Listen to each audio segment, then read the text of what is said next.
अब परमेश्वर एक ऐसे जोड़े को ढूंढ रहा था जिसको मैं अगर यूहन्ना जैसा एक बेटा दूं, एक भविष्यद्वक्ता दूं जो यीशु मसीह को बपतिस्मा देगा, तो क्या ये इतने धर्मी हैं कि उस धर्मीपन से ही ये उसको पाल सकेंगे कि जब ये जंगलों में रहेगा ये उसको कॉल नहीं करेंगे, बुलाएंगे नहीं, टॉर्चर नहीं करेंगे और परमेश्वर के कामों के लिए उसे इस्तेमाल होने देंगे? तो परमेश्वर ने इंतजार किया वो कौन है, और परमेश्वर ने एक ऐसा जोड़ा देखा जो धर्मी था, जो बच्चा ना होने के बावजूद भी चर्च में था। किन किन लोग जीवन में बड़ी बड़ी गवाहियां हैं? वो लोग जो समय आने पर, कितना समय होने पर भी गवाही नहीं पा पाते। मेरी लाइफ में मैंने 10 साल परमेश्वर का प्रीच किया है, हील किया है, लंगड़ों को चलाया है बिना चंगियाई के। और लोग बोलते थे ना ये चंगियाई वाली हीलिंग मिनिस्ट्री है, और मैं सोचता था कि आप उस हीलिंग मिनिस्ट्री की बात कर रहे हो जिसका पास्टर खुद हील नहीं है अभी। लेकिन एक समय आया जब परमेश्वर ने हील किया और पूरा किया मेरी बात। अब परमेश्वर देख रहा था कौन सा ऐसा जोड़ा है जिसको मैं इतना प्रेशियस चाइल्ड दे सकूं, जो उसकी परवरिश कर सके इस तरह से जैसी चाहिए होनी चाहिए। क्योंकि एक ऐसा व्यक्ति जब कॉल करता है, ये ग्रेस होती है।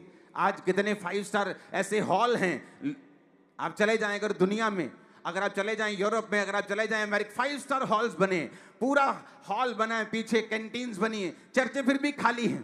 क्यों? उन्हें ये नहीं मालूम आपकी अपब्रिंगिंग कैसी होनी चाहिए। अगर आपको लोग चाहिए, अगर आपको आत्मा की बेदारी चाहिए, क्या है ऐसा खास कि लोग यूहन्ना के पास आते थे जबकि वो बोलता था हे सांप के बच्चों, लेकिन फिर भी वो उसके पास आते थे। वो जंगलों में होता था, भीड़ों की भीड़ उसके पास जाती थी। ऐसा क्या है?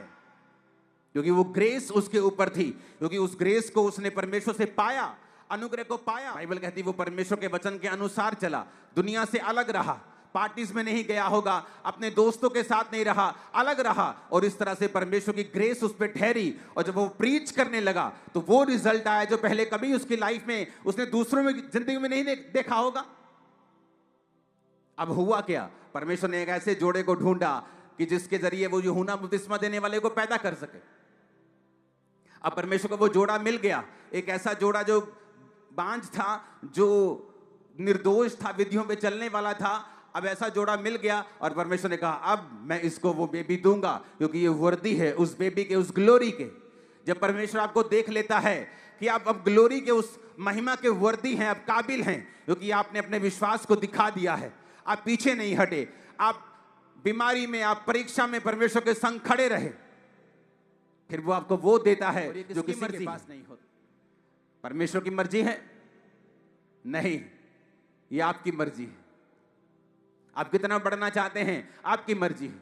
आप कितनी ग्लोरियस लाइफ जीना चाहते हैं, आपकी मर्जी है। आपका जैसा बलिदान होगा वैसी आपकी आग होगी। आप 2 लकड़ियों से नहीं सोच सकते कि पूरा कमरा आग से भर जाए, पूरे कमरे में गर्मी आ जाए। आप 4 लकड़ियों से भी ये एक्सपेक्ट नहीं करते, लेकिन जब आप लकड़ी का एक बड़ा गट्ठा जलाएंगे आपको मालूम होगा गर्मी होगी। आज बलिदान कहाँ है? चर्च के अंदर बलिदानों की कमी है, गर्मी की कमी है, बलिदानों की कमी है, फायर की कमी है। आप तभी रोजे रखते हैं जब आपको अनाउंस किया जाता है, आप वैसे रोजे नहीं रखते।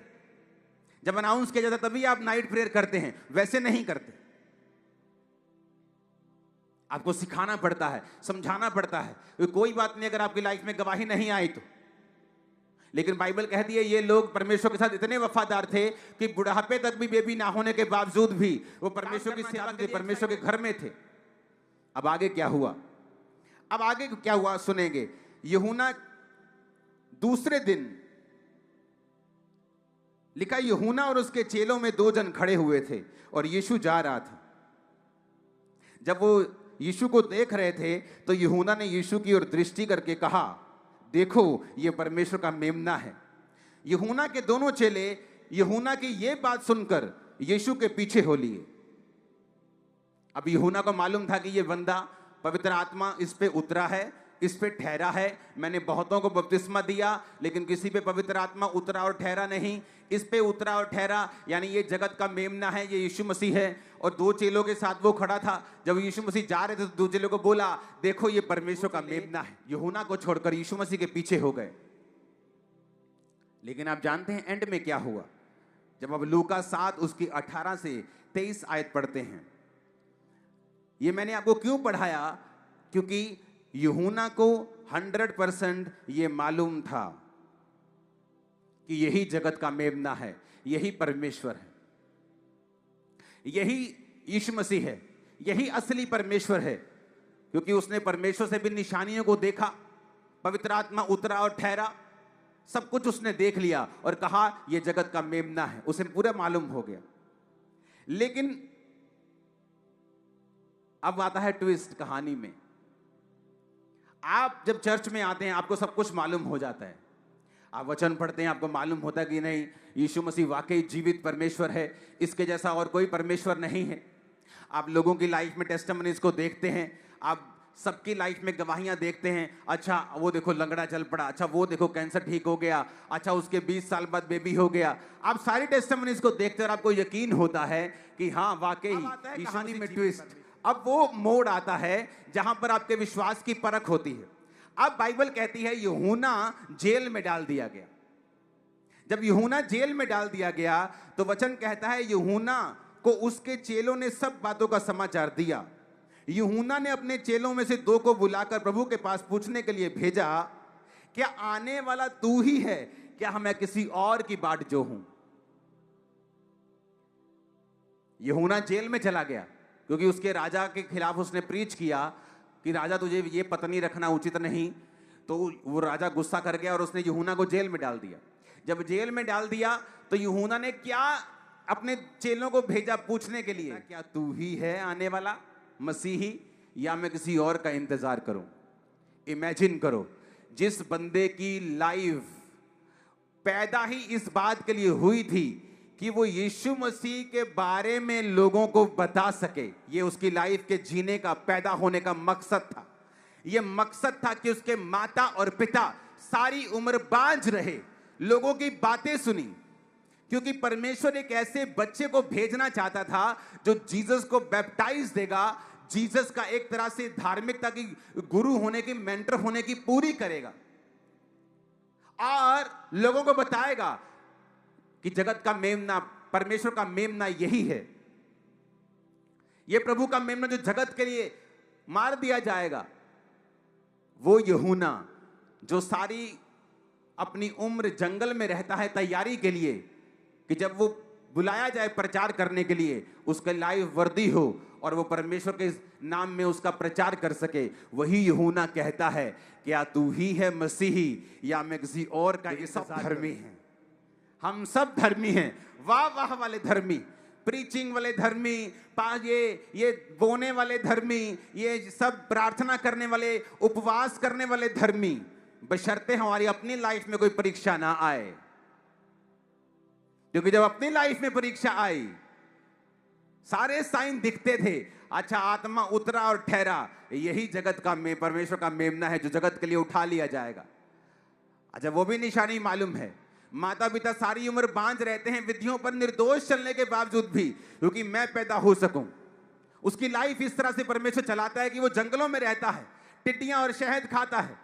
ये भी मालूम है, जब आया तो ये भी मालूम है कि ये मसीह है, बपतिस्मा दिया, पवित्र आत्मा को उतरते ठहरते देखा। लेकिन जब अपनी लाइफ में परीक्षा आई, कहता है भाई जिसके लिए तू पैदा हुआ, जिसके लिए तेरे माता पिता बांझ रहे सारी उम्र, जिस काम के लिए तू आया है धरती के ऊपर, जिस निशानियों को प्रभु ने तुझे दिखाया है, अब ऐसा क्या हो गया कि अब तू ही पूछता है कि तू ही मसीह है या मैं किसी और का इंतजार करूं? ऐसा ही होता है, ऐसा ही होता है विश्वासियों के साथ। जब तक तो अपने आसपास वो गवाहियों को देखते हैं, वाह वाह वाह बेबी हो गया, ओ वाह वाह वाह कैंसर ठीक हो गया, ओ बल्ले बल्ले बल्ले बल्ले बल्ले इतने लोग आ गए, तब तक तो सब ठीक रहता है, जब तक फाइनेंशियली ब्लेसिंग आ रही है। लेकिन जैसे ही कोई परीक्षा आती है, क्योंकि यूहन्ना सोच रहा था कि अगर तू परमेश्वर है, तू जानता है कि मैंने तुझे बपतिस्मा दिया है, अब तू मुझे जेल से छुड़ाता क्यों नहीं? ऐसे लोग बोलते ये बीमारी तू मुझे हील क्यों नहीं करता, ये वीजा मेरा क्यों नहीं आता, ये ये वाला बच्चा क्यों नहीं तू सुधारता परमेश्वर? क्योंकि आपको लगता है कि परमेश्वर आपके हिसाब से जवाब देगा, क्योंकि आपने परमेश्वर को मानकर उसको खरीद लिया है, आपने एहसान कर दिया है स्वर्ग के ऊपर कि उसको आपकी बात सुननी पड़ेगी और माननी पड़ेगी। ठोकर खाने का समय शुरू, जब आप अपने हिसाब से परमेश्वर को काम करने के लिए बोलते हैं और वो आपका काम नहीं करता, फिर आप शक करने लगते हैं, क्या तू असली है? अगर तू असली है तो ये कर, अगर तू असली है तो वो कर। अरे तुझे पहले मालूम नहीं था वो असली है? जब वो तेरे जीवन में काम कर रहा था, जब तुझे परमेश्वर निशानियां दे रहा था, जब तेरे जीवन में असंभव और अचंभे काम हो रहे थे, तब तेरे को मालूम नहीं था? मालूम था। अब तेरे मन मुताबिक परमेश्वर एक काम नहीं कर रहा, अब तू परमेश्वर की योग्यता के ऊपर सवाल उठा। बहुत से विश्वासी करते हैं, उनकी लाइफ में परमेश्वर ऐसा काम करता है जो उनको मालूम है दुनिया का कोई बाबा नहीं कर सकता, कोई दुनिया की ताकत नहीं कर सकती। उनकी लाइफ में ऐसा काम हुआ। किनकी लाइफ में? हर एक विश्वासी की लाइफ में ऐसा काम होता है, जब परमेश्वर ने दिखाता है चिन्ह के जरिए कि तेरी लाइफ में मैं जिंदा हूं, देख मैंने ये काम किया है, जैसा कोई नहीं कर सकता। फिर दूसरा, दूसरों के जरिए जब आप दूसरों की लाइफ में बड़े बड़े काम होते हुए देखते हैं, आपको मालूम होता है यार वाकई ये परमेश्वर है। लेकिन तब क्या हो जाता है? जब आपकी लाइफ में एक ऐसी परीक्षा आती है कि परमेश्वर किसी कारणवश चाहता है कि ये परीक्षा में आप थोड़ी देर रहें, इस दुख में आप थोड़ी देर रहें, लेकिन तब आप परमेश्वर के ऊपर सवाल करने लगते हैं कि क्या तू जीवित है, क्या तू असली है, क्या तू फलाना है, क्या तू ढमकाना है। तब शुरू होता है ठोकर खाने का समय, क्योंकि परमेश्वर आपके तानों से काम नहीं करता।